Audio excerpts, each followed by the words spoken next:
Before reading the poem, we will read about the poem. इस कविता को पढ़ने से पहले हम कविता के बारे में जानेंगे. In this poem, the poetess recalls her mother and her memories with heavy heart, while looking at an old childhood photograph when her mother was 12 years old or so. इस कविता में कवित्री अपनी माँ और उनकी यादों को भारी मन से याद करती हैं, उनकी एक पुरानी बचपन की तस्वीर को देखते हुए, जब कवित्री की माँ लगभग 12 वर्ष के लगभग थी. She has been deceased 12 years ago and she cannot explain her grief on her mother's loss. कवित्री की माँ 12 वर्ष पहले मर चुकी है और वह अपना दुख अपनी माँ की इस हानि पर व्यक्त नहीं कर सकती है.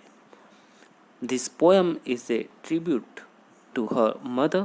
यह कविता कवित्री की माँ को एक श्रद्धांजलि है. Let's begin it. आइए इसे शुरू करते हैं. The cardboard shows me how it was when the two girl cousins went paddling.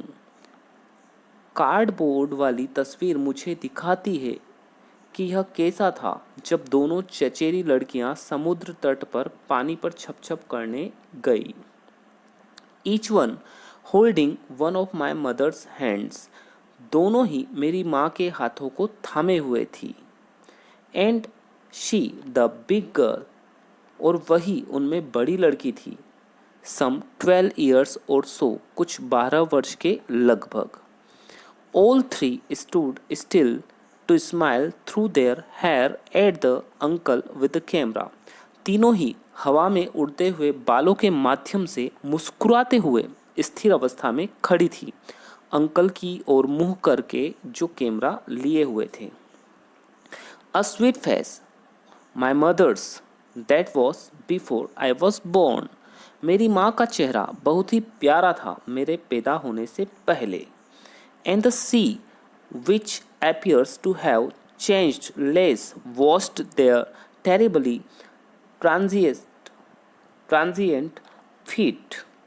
और समुद्र जो बहुत ही कम बदला हुआ प्रतीत हो रहा था, वह उनके पैरों के निशानों को रेत से धो रहा था जो वहाँ कुछ क्षणिक समय के लिए ठहरे हुए थे. Some 20-30 years later, she'd laugh at the snapshot.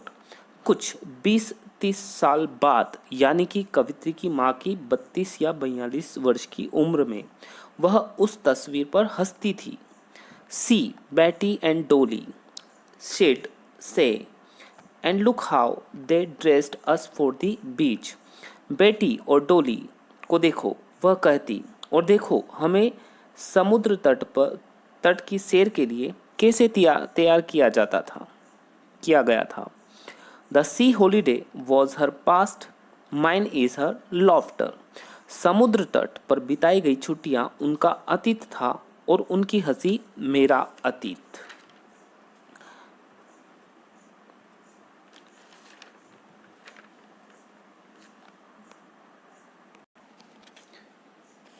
Both lie with the labored ease of loss. दोनों के लिए ही निराशाजनक था, क्योंकि उन्होंने जो कुछ भी बहुत मेहनत करके पाया था वह उन्होंने आसानी से खो दिया था. यहाँ कवित्री अपनी माँ के बचपन की यादों को खोने के लिए उनकी माँ के लिए कह रही है, और उसने अपनी माँ की हंसी को खो दिया था. इन दोनों बातों को वह दर्शा रही है. Now she's been dead nearly as many years as that girl lived. अब उन्हें मरे हुए, यानी कि कवित्री की माँ को मरे हुए लगभग कई वर्ष बीत गए हैं, उतने ही वर्ष जितने वर्ष वह लड़की उस तस्वीर में जीवंत अवस्था में थी. And of this circumstance there is nothing to say at all. और इस परिस्थिति के बारे में कहने के लिए बिल्कुल कुछ भी नहीं है. It's silences. इसकी जो खामोशी है वह चुप कर देती है.